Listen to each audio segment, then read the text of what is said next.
जय हिंद दोस्तों, दीपांजलि एकेडमी चित्रकूट के यूट्यूब प्लेटफॉर्म पर मैं श्रवण कुमार आपका हार्दिक स्वागत करता हूं। दोस्तों,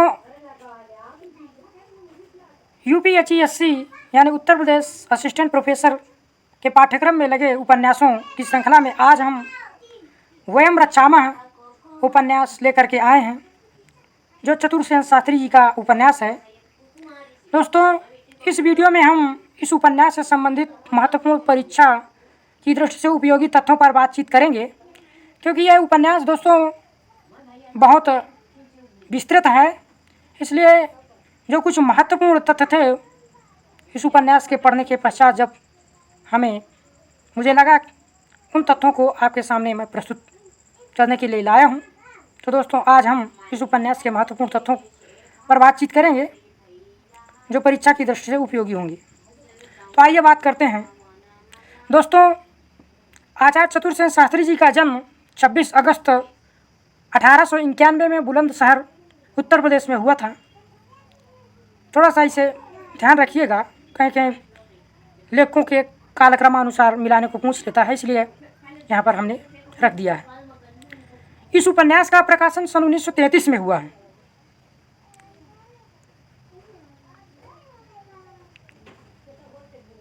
और यह उपन्यास परिच्छेदों में विभक्त है, जिसका प्रथम परिच्छेद है तिल तंदुलम। आप ध्यान रखिएगा, प्रथम परिच्छेद का नाम है तिल तंदुलम और अंतिम परिच्छेद का नाम है सीता की खोज। दोस्तों, यह उपन्यास रामायण पर आधारित है, पौराणिक कथाओं पर आधारित है, जिसमें रावण को और राम की कथा को, ये पूरे रच्च संस्कृति, राक्षसों की संस्कृति और देवताओं की संस्कृति को लेकर के बहुत गहन अध्ययन और बहुत शोध करने के बाद मुझे लगा इस उपन्यास को पढ़ने से कि चतुरसेन शास्त्री जी ने इस उपन्यास को लिखा है। तो इस उपन्यास में उन्होंने भूमिका पूर्व निवेदन नाम से लिखी है, और उस भूमिका के जो तथ्य थे उसको हम यहाँ पर लिए हैं, क्योंकि अब भूमिका से भी क्वेश्चन बनाए जाने लगे हैं, पूछे जाने लगे हैं। तो आइए इस भूमिका से हम जो महत्वपूर्ण तथ्य हैं उनको देखते हैं। तो चतुरसेन शास्त्री जी इस भूमिका में कहते हैं कि यह मेरा 65वां बसंत है। 65वां बसंत का मतलब है कि जब इस उपन्यास को चतुरसेन शास्त्री जी लिख रहे थे तो चतुरसेन शास्त्री जी की उम्र 65 वर्ष थी, उसी को उन्होंने 65वां बसंत कहा है। इसी उपन्यास की भूमिका में लिखते हैं वो कि यार,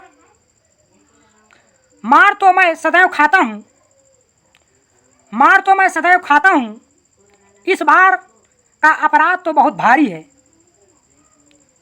ऐसा इसलिए क्यों उन्होंने ऐसा कहा है, क्योंकि इस उपन्यास में चतुरसेन शास्त्री जी ने रच्च संस्कृति को, रावण को श्रेष्ठ दिखाया है राम से। तो जाहिर सी बात है कि हिंदू सनातन संस्कृति को मानने वाले लोग चतुरसेन शास्त्री जी की खिंचाई तो करेंगे। जैसे कि अभी कोई एक फिल्म बनी है, क्या नाम है उसका, आदि पुरुष, तो उस पर बवाल है और उस पर डायरेक्टर और फिर निर्माताओं की खिंचाई की जा रही है, विरोध कर रहे हैं सनातनी धर्म को मानने वाले। तो उसी की तरफ संकेत किए हैं चतुरसेन शास्त्री जी ने कि इसमें बहुत भारी मुझे मार मिलेगी, क्योंकि यह अपराध भारी है। वयम रक्षामः की कुछ स्थापनाएं हैं इस उपन्यास में, जो बातें कही गई हैं, क्या क्या है इस उपन्यास में, उसको संक्षिप्त में यहाँ पर लेने का मैंने प्रयास किया है। तो इसमें मुक्त सहवास का चित्रण है, विवसन विचरण का चित्रण है, हरण और पलायन का चित्रण है, कृष्णदेव की उपासना का चित्रण है, वैदिक अवैदिक अश्रुत मिश्रण है, नरमांस की खुले बाजार में बिक्री का चित्रण है, नृत्य है, उन्मुख अनावृत यौवन है। इन सभी चीज़ों का इस उपन्यास में जिक्र चतुरसेन शास्त्री जी ने किया है। कहीं कहीं पूछा जाता है, विषय वस्तु दे दी जाती है, इसमें किस किस का वर्णन किया गया है, या इससे संबंधित इस उपन्यास से संबंधित कौन कौन से तथ्य हैं, तो आप इसे ध्यान में रखिएगा। आगे इस भूमिका में चतुरसेन शास्त्री जी कहते हैं कि परंतु मैं तो भयभीत नहीं हूँ, जैसे आपका शिव मंदिर में जाकर शिवलिंग पूजन अश्लील नहीं है, उसी भांति मेरा कृष्णदेव भी अश्लील नहीं है। उसमें भी धर्मत्व समावेशित है, उसमें भी धर्मत्व समावेशित है।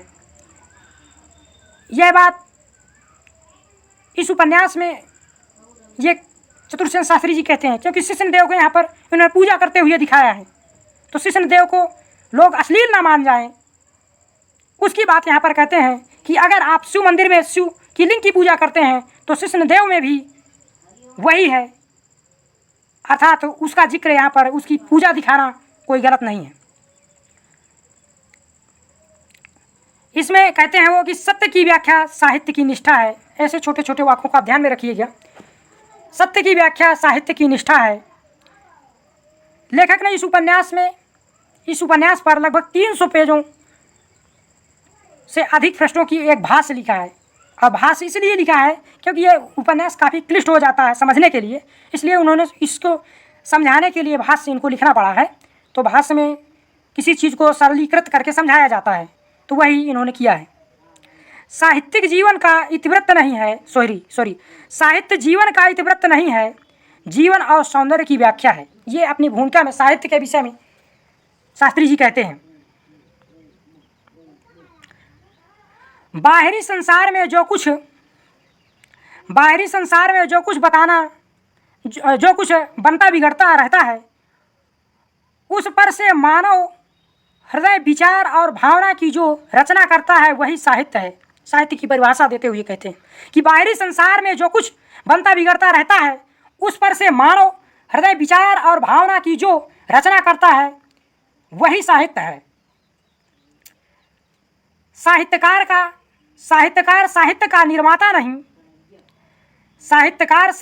निर्माता नहीं, उद्गाता है। वह केवल बांसुरी में फूंक भरता है, शब्द ध्वनि उसकी नहीं, केवल फूंक भरने का कौशल उसका है। ये साहित्यकार के विषय में चर्चा करते हुए ये बात कहते हैं। आगे देखिए, साहित्य का सत्य ज्ञान पर अवलंबित है। साहित्य का जो सत्य है वह ज्ञान पर अवलंबित नहीं है, भाव पर अवलंबित है। साहित्य में भावना को विशेष रूप से महत्व दिया जाता है। एक ज्ञान दूसरे ज्ञान को धकेल फेंकता है, नए आविष्कार पुराने आविष्कारों को रद्द करते चले जाते हैं। ये भी बात अपनी उसी भूमिका में करते हैं। भाषा ही साहित्य को अमृत देता है। ये भाषा के संबंध में बात करते हैं, वहाँ पर कहते हैं सत्य में सौंदर्य की स्थापना के लिए आवश्यकता है संयम की। अगर सत्य में सौंदर्य की स्थापना करना है तो शास्त्री जी कहते हैं कि वहाँ पर आपको संयमित होना जरूरी है। सत्य में जब सौंदर्य की स्थापना होती है तब साहित्य कल्पना का रूप धारण कर जाता है। सत्य में जब सौंदर्य की स्थापना होती है तब साहित्य कल्पना का रूप धारण कर जाता है। ये बात कहते हैं कि साहित्य कब बनता है, वहाँ पर ऐसा कहते हैं। अब हमारे उपन्यास केवल मनोरंजन की तथा चरित्र चित्रण भर की सामग्री न रह जाएंगे। ये अब नए ढंग से उपन्यासों की रचने की बात करते हैं, तो कहते हैं कि अब हमारे उपन्यास केवल मनोरंजन की तथा चरित्र चित्रण भर की सामग्री न रह जाएंगे। इस उपन्यास में प्रागैतिहासिक कालीन या प्राग वैदिक कालीन नर नाग, ध्यान दीजिएगा, नर नाग, दैव दैत्य दानव, आर्य अनार्य आदि विविध नरवंशों के जीवन के वे विस्मृत पुरातन रेखा चित्र हैं। आप ध्यान में रखिएगा इसे, इसमें किसका जिक्र किया गया है।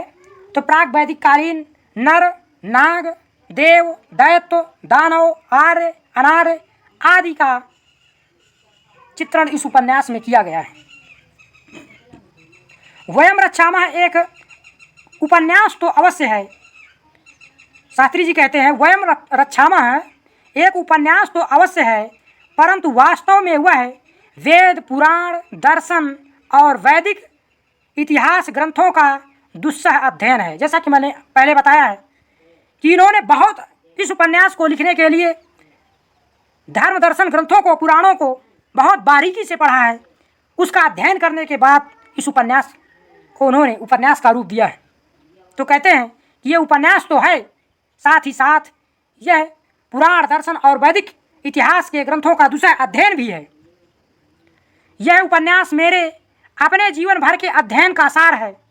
इस उपन्यास को कहते हैं कि ये मेरे अपने जीवन भर के अध्ययन का सार है। इन्होंने इस उपन्यास को लिखने के लिए ऐसा नहीं किया है कि तत्काल किताबों को पढ़ करके और पढ़ने के बाद तत्काल लिखना बैठ गए हों। ये जीवन से बहुत दिनों से धर्म ग्रंथों को, पुराणों को, वैदिक इतिहास को पढ़ते रहे और उसके बाद जो जिस निष्कर्ष पर पहुँचे उसको इस उपन्यास के रूप में उन्होंने प्रस्तुत किया है। फिर भी यह इतिहास रस का उपन्यास नहीं, अतीत रस का उपन्यास है। ध्यान रखिएगा, शास्त्री जी कहते हैं कि फिर भी यह इतिहास रस का उपन्यास नहीं, अतीत रस का उपन्यास है। इसमें है तो वैदिक इतिहास है, परंतु ये इतिहास रस नहीं है, अतीत रस है। अतीत और इतिहास दो शब्द यहाँ पर लाए हैं उन्होंने। यह मेरा 123वां ग्रंथ है। ध्यान रखिएगा, ये कौन सा उनका ग्रंथ है? 123वां ग्रंथ है। कौन जाने यह मेरी अंतिम कलम हो। यानी कि अब अंतिम पड़ाव पर शास्त्री जी आ चुके हैं, तब यह कहते हैं कि यह मेरा 123वां ग्रंथ है, कौन जाने यह मेरी अंतिम कलम हो। इस उपन्यास से संबंधित कुछ महत्वपूर्ण तथ्य भी हैं जिनको हम रखे हैं। इसमें मुख्य पात्र रावण है, आप ध्यान रखिएगा। इस उपन्यास का मुख्य पात्र कौन है? रावण है। सवाल पूछे जाते हैं, बहुत बारीकी से पूछे जाते हैं, इसलिए आप इन तथ्यों को नोट करते जाइएगा, कापी पेन ले करके बैठिएगा, तभी इस वीडियो को देखिएगा। क्योंकि परीक्षा के समय में आप बार बार इस वीडियो को नहीं देखेंगे, आपके पास नोट्स रहेगा, आप उसे देख सकते हैं। रावण राम से इसमें श्रेष्ठ चरित्र वाला दिखाया गया है।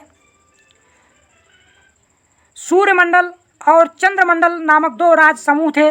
दोनों मंडलों ने मिलकर के आर्यावर्त कहा जाता है। इन दोनों मंडलों को मिला करके आर्यावर्त कहा जाता है, जो सूर्यमंडल और चंद्रमंडल थे इस उपन्यास के अकॉर्डिंग। तो आप ध्यान में रखिएगा। आर्य लोग जिनको जाति विरुद्ध काम करने से बहिष्कृत कर देते थे, वे लोग दक्षिण भारत में जाकर के बसे और यही लोग दस्यु, महिष, कवि, नाग, पौंड, द्रविड़, कंबोज, पारद, खस, पल्लव, चीन, किरात, मल्ल, दरद, शक आदि जातियां शामिल हो गई। ये जिन लोगों को इधर से आर्य लोग प्रताड़ित कर देते थे, ये दक्षिण में जाकर के इन जातियों के नाम से, इन समूहों के नाम से जाने जाते हैं। ध्यान रखिएगा। रावण ने उत्तर को दक्षिण से जोड़ने के लिए नई संस्कृति का विकास किया, जिसे रक्ष संस्कृति कहा गया है। पूछा जा सकता है रावण ने किस उत्तर से दक्षिण को जोड़ने के लिए किस संस्कृति का विकास किया था, तो वह संस्कृति थी रक्ष संस्कृति। या ऐसे पूछा जा सकता है कि रक्ष संस्कृति का विकास किसने किया था? रावण ने किया था। और जो वयम रक्षामा है, इसी रक्ष संस्कृति का रक्षा करने के लिए है। वह माने हम, रक्षामा माने रक्षा करें, हम अपने संस्कृति की स्वयं रक्षा करें। जो ये ऊपर गिनाई गई जो संस्कृति है, जिनको बहिष्कृत कर दिया गया था, मल्ल, दरद, शक, पल्लव, चीन, किरात, पारद, कंबोज, द्रविड़, नाग, पौंड, यही संस्कृति है रक्ष संस्कृति, और इसी की रक्षा करने के लिए रावण प्रतिबद्ध है। उपन्यास यह रामायण पर आधारित है। पात्र एवं घटनाएं ऐतिहासिक और कल्पित इसमें दोनों रूपों में मिलती हैं।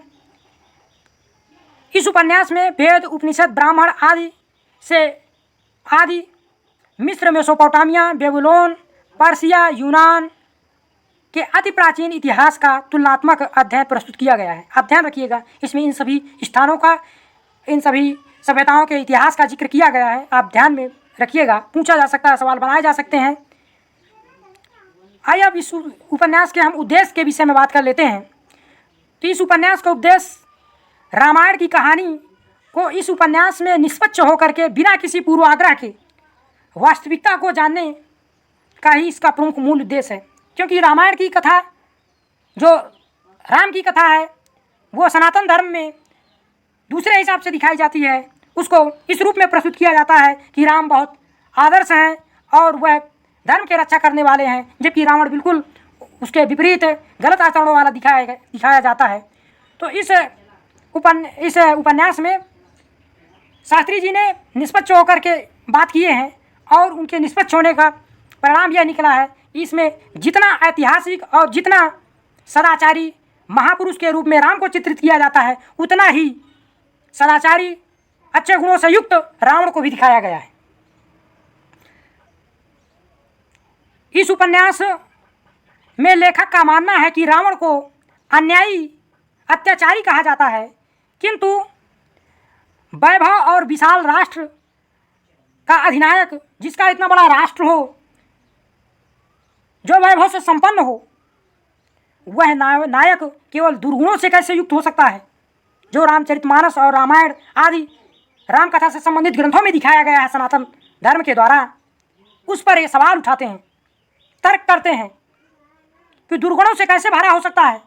लगातार जो राज्य विस्तार कर रहा हो, ऐसा राजा सिर्फ दुर्गुणों से और अविवेकशील नहीं हो सकता है। तो आप इस पर विचार कीजिएगा। लेखक कहता है कि इतिहास विजेताओं के पक्ष में लिखा जाता है। इसमें शास्त्री जी कहते हैं कि इतिहास विजेताओं के पक्ष में लिखा जाता है। अपने चाहने वालों को श्रेष्ठ एवं विरोधियों को अत्याचारी दिखाया जाता है। रामायण में भी ऐसा हो सकता है कि राम को श्रेष्ठ, राम के चाहने वाले, राम का इतिहास लिखने वाले राम को श्रेष्ठ दिखा दिए, अच्छे गुणों वाला दिखा दिए, सर्वगुण संपन्न दिखा दिए हों, और रावण को दुर्गुणों से युक्त एक बेलन के रूप में चित्रित कर दिया गया हो और राम को हीरो के रूप में चित्रित कर दिया गया। ऐसा भी हो सकता है, चतुर्सेन शास्त्री जी कहते हैं। रावण भी राम की भांति एक ऐतिहासिक महापुरुष था। रावण प्रसिद्ध सप्तऋषि पुलस्त का पौत्र तथा विश्रवा और कैकसी का पुत्र था। आप ध्यान में रखिएगा, इसे ये पॉइंट पूछे जा सकते हैं। किस ऋषि के कुल का था? तो सप्त ऋषियों में गणित किए जाने वाला ऋषि पुलस्त और उनका पुत्र हुआ विश्रवा, उससे उत्पन्न था। विश्रवा ने 2 शादियां की थी, ध्यान रखिएगा, क्योंकि हर जगह से पूछा जाता है सवाल, इसलिए सब छोटे छोटे शादी कब किया, खाना कब खाया, पानी कब पिया, सारे बिंदुओं को ध्यान में रखना पड़ता है। विश्रवा ने 2 शादियां की थी। भरद्वाज ऋषि की पुत्री वरवरणी से प्रथम शादी की थी, जिससे कुबेर पैदा हुए थे। दोस्तों, कुबेर रावण का सौतेला भाई कह लीजिए एक प्रकार से था। दूसरा विवाह दैत्य कुल में दैत्य राजा सुमाली की पुत्री कैकसी से किया था, और यह विवाह इच्छा विवाह था, जिसे आप आजकल लव मैरिज की संज्ञा देते हैं। यह उस समय का लव मैरिज विवाह था। उससे रावण का जन्म हुआ था। किससे? रावण की माता का नाम कैकसी था, और कुबेर की माता का नाम क्या था? कुबेर की माता का नाम वरवरणी था। रावण ने वेदों की जानकारी पिता से सीखी थी, क्योंकि रावण ज्ञाता था। कहते हैं कि 100 शास्त्र, 4 वेद, 18 पुराणों का ज्ञाता था रावण। तो ये इसकी जानकारी वो अपने पिता से सीखी थी। रावण के मामा प्रहस्त और नाना सुमाली थे। ध्यान रखिएगा, अब नाना, मामा, फूफा, चाचा, चाची से भी सवाल पूछे जाने लगे हैं। इन बिंदुओं को आप ध्यान में रखिएगा कि रावण के मामा प्रहस्त थे और नाना सुमाली थे। रावण कहता है, मेरा उद्देश्य वयम रक्षामः है, यही मेरा रक्ष संस्कृति है। वयम रक्षामः है, उसी रक्ष संस्कृति की रक्षा करना ही मेरा उद्देश्य है। क्योंकि वह जो रक्ष संस्कृति थी वो देवताओं से बहुत प्रताड़ित हुआ करती थी। देवता बहुत छल किया करते थे, उस देवासुर संग्राम में छल किया करते थे। उसी संस्कृति की रक्षा करने के लिए रावण तत्पर है। वयम रक्षामः का अर्थ हम अपनी संस्कृति की रक्षा स्वयं करेंगे। कुबेर रावण से डर करके लंका छोड़ देते हैं तथा पिता के कहने पर गंधमादन पर अलकापुरी में बस जाते हैं। कुबेर जिस लंकापुरी में रहता था दोस्तों, वह लंका रावण के मातृपक्ष की थी। उसके मामा और नाना की लंका थी। देवताओं ने उसको जीत लिया था और कुबेर को दिया था। कुबेर उसमें रहता था। जब रावण को यह पता चला यह मेरे पूर्वजों की अर्थात मेरे मातृकुल के दैत्य संस्कृत की यह लंका नगरी है, तो उसने कहा कि मैं इसे अपनी लूँगा, और कुबेर को वहाँ से भगा देता है। कुबेर जब अपने पिता विश्रवा के पास जाता है तो विश्रवा कहता है कि तुम वहाँ ना जा करके तुम सीधे अलकापुरी चले जाओ, और फिर कुबेर वहीं चला जाता है, अलकापुरी में रहता है। और इस अलकापुरी में कुबेर फिर रहता है, फंस जाता है वहीं पर। वाल्मीकि रामायण में यहाँ पर जो राम है, रावण है, आप इसे रावण कर लीजिएगा। रावण वाल्मीकि रामायण में रावण के 2 हाथ, 1 सिर है, और वह सुंदर दिखाया गया वाल्मीकि रामायण में। जबकि हम लोग कहते हैं कि रावण के 20 हाथ थे और 10 सिर थे, ऐसा नहीं है। वाल्मीकि रामायण में शास्त्री जी कहते हैं कि ऐसा दिखाया गया है कि उसके 2 हाथ हैं और 1 सिर है। उसके 10 सिर होने और 20 हाथ होने का कारण यह है कि कैकसी ने, उसकी माँ ने, रावण की माँ ने 9 मणियों वाला एक हार रावण को पहना दिया था, जिससे उसमें, क्योंकि वो मणियों का हार था, तो रावण का जो प्रतिबिंब था वह उन 9 मणियों में पड़ता था और वह दिखता था उसमें। और उन 2 हाथ और जब 10 सिर उसमें दिखेंगे, उसके प्रतिबिंब पड़ेंगे 9 मणियों पर, तो 10 सिर हो जाएंगे, और 10 सिर हो जाएंगे तो जाहिर सी बात है 20 हाथ हो जाएंगे। तो वह प्रतिबिंबित हुआ करते थे, जिससे उनके पिता विश्रवा उन्हें दशानन कह करके पुकारते थे। तो इसलिए उस पर 10 सिर बताया जाता है, चतुर्थ शास्त्री ने कहा, और वास्तव में ऐसा था नहीं। लंका पहले दैत्यों की थी, जैसे मैंने पहले बता चुका हूँ। विद्युत्केश एक विलासी राजा था। राजा राजमत से उसने अपने पुत्र सुकेश को फेंक दिया था। यह कथा इस उपन्यास में आती है, आप ध्यान में रखिएगा। यह भी कथा इसी उपन्यास में कि विद्युत्केश एक विलासी राजा था।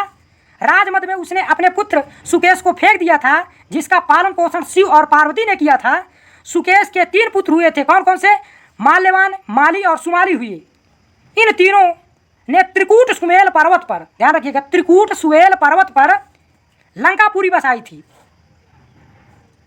लंकापुरी बसाई थी, जिसे देवताओं ने जीत करके कुबेर को दे दिया था। इसी उपन्यास में ये कथा आई है, आप इसे ध्यान रखिएगा।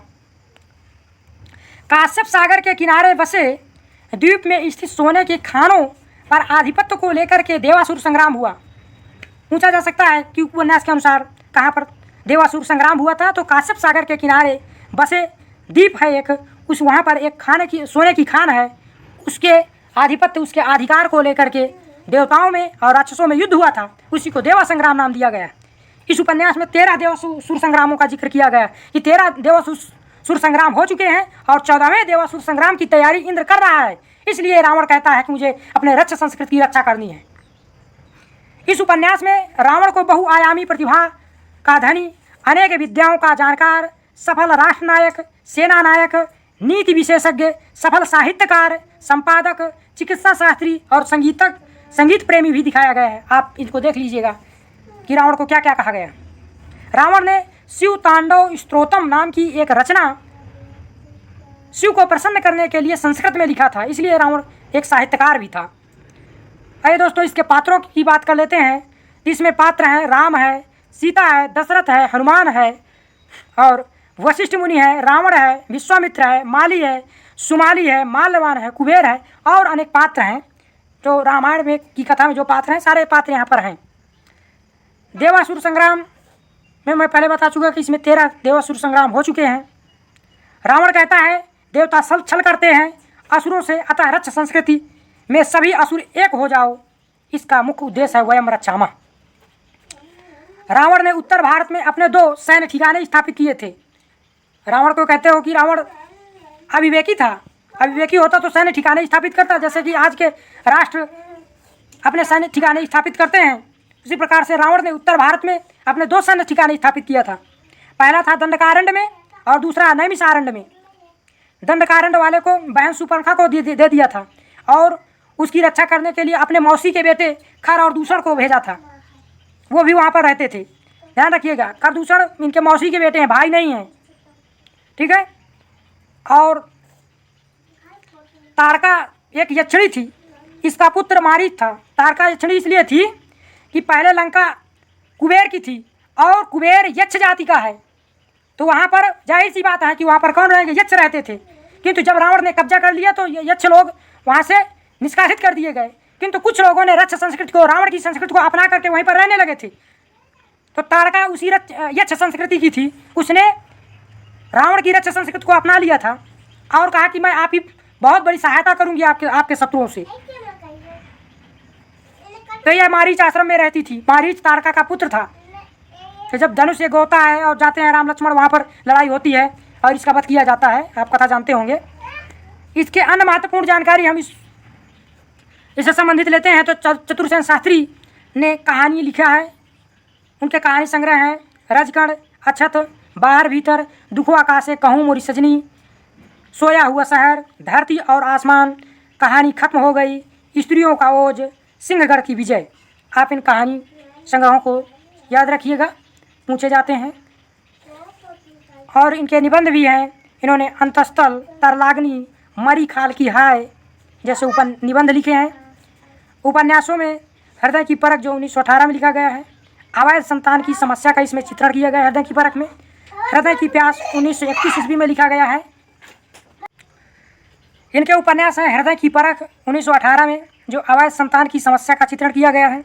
हृदय की प्यास 1931 में, अमर अभिलाष 1933 में, जिसमें विधवाओं पर होने वाले अत्याचार का चित्रण है। व्यभिचार उपन्यास 1924 में लिखा गया है, जिसमें प्रेम के अमर्यादित एवं अश्लील रूप का अंकन किया गया है।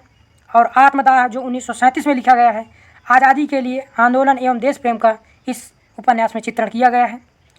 तो दोस्तों, ये था आचार्य चतुरसेन शास्त्री के उपन्यास वयम रक्षामा से संबंधित वीडियो। इसके महत्वपूर्ण तथ्यों पर हमने इस वीडियो में चर्चा किए हैं। दोस्तों, मैं आशा करता हूँ कि आप इससे लाभान्वित अवश्य होंगे। इसी प्रकार से हम UPSC और UGC नेट में लगे संपूर्ण उपन्यासों की समीक्षा को लेकर के, महत्वपूर्ण तथ्यों को लेकर के, जो परीक्षा की दृष्टि से उपयोगी हैं, उनको लेकर के ऐसे ही आपके सामने प्रस्तुत करते रहेंगे। दोस्तों, आप लोगों से गुजारिश है कि आप अगर हमारे संपूर्ण सभी वीडियो को, चाहे उपन्यासों के हों, चाहे कहानियों के हों, निबंधों के हों और कविताओं की व्याख्या हो, सब अगर संपूर्ण सिलेबस का अध्ययन आपको चाहिए तो आप चैनल को सब्सक्राइब कर लीजिएगा, जिससे हम जो भी वीडियो अपलोड करेंगे उसकी जानकारी आपको मिलेगी और आप उसे देख करके नोट्स बनाते जाइएगा। आप नोट्स बना लेंगे तो आपके पास सामग्री इकट्ठा रहेगी, जिससे आपको बार बार वीडियो नहीं देखना पड़ेगा और आप परीक्षा के समय में जल्द से जल्दी से रिवाइज कर लेंगे। तो दोस्तों, अब यह वीडियो हम यहीं पर समाप्त करते हैं। धन्यवाद।